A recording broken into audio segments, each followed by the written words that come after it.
with an extraordinary welcome on the streets of Rangoon. And then, with a bow and a handshake, an American president made history. On Burmese soil for the first time, and meeting the woman he describes as an icon of democracy at the house she was held in for so many years. This is a visit full of symbolism, and the body language here says it all. A warm hug for Secretary of State Clinton, whose visit last year set the groundwork for today. The United States has been staunch in its support of the democracy movement in Burma, and we are confident that this support will continue through the difficult years that lie ahead. If we see continued progress towards reform, our bilateral ties will grow stronger, and we will do everything we can to help ensure success. With an almost awkward kiss, the president is clearly enthusiastic about the friendship and the future.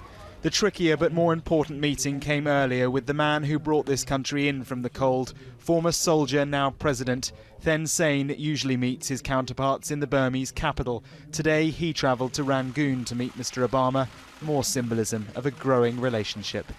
And yet America is keen to stress all this isn't an endorsement of Burma's government, but it is a signal that they're encouraged. At Rangoon University, once a symbol of dissent, Mr. Obama said just that. National reconciliation will take time, but for the sake of our common humanity and for the sake of this country's future, it's necessary to stop incitement and to stop violence. And I welcome the government's commitment to address the issues of injustice and accountability.